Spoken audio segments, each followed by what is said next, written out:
Not all police are bad police, but one bad apple sure spoils the bunch.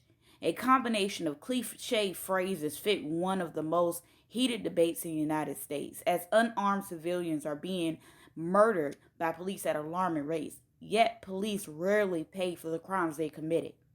Social media and other media outlets alike publicizes injustice at the hands of the officers, but it's become apparent that the goal is no longer to protect and serve until trust can be reestablished through reformation. The police departments across the country with high instances of police brutality should be defunded.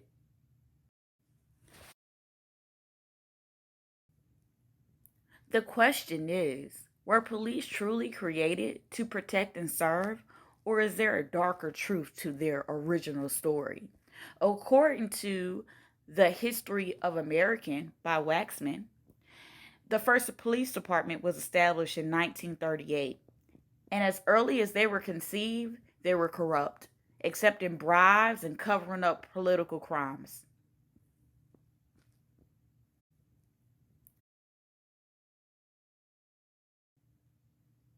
Today, police continue to contribute to mass incarceration.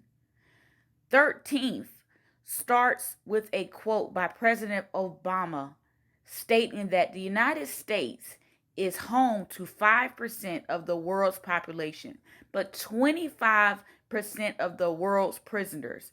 Petty crimes are still treated as capital crimes by criminal justice system as police work to fill quotas instead of searching for serious crimes. When you look at the breakdown of statistics of police brutality by race, it would appear that whites are targeted more than police brutality against minorities. It's just hearsay. However, one must keep in mind that the majority of the population is white. When looking at a breakdown of unarmed civilians killed by police since 2015, 42% are white.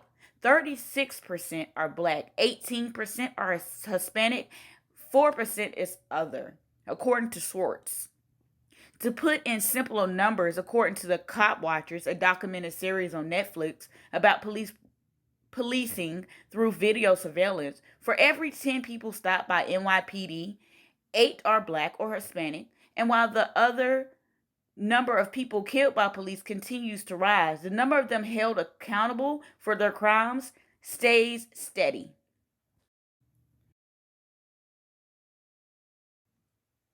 The murder of George Floyd, age 46, in May 2020, sparked protests across the world.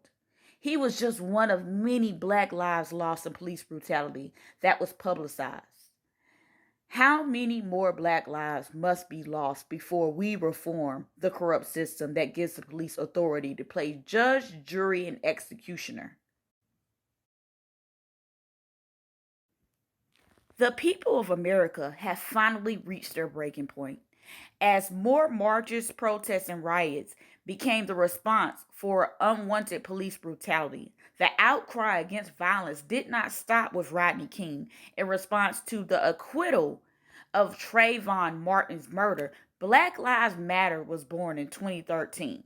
Black Lives Matter is a direct response in the dehumanization of black people and what we have felt in this country since we have first arrived on slave ships. According to the Black Lives Matter website, Black Lives Matter is a ideological and political intervention in the world where black lives are systematically and intentionally targeted for demise.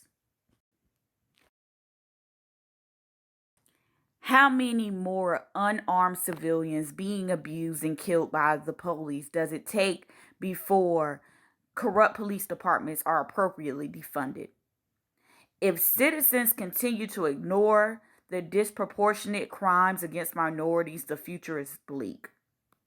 Imagine a future controlled by the police state where little civil liberties are given.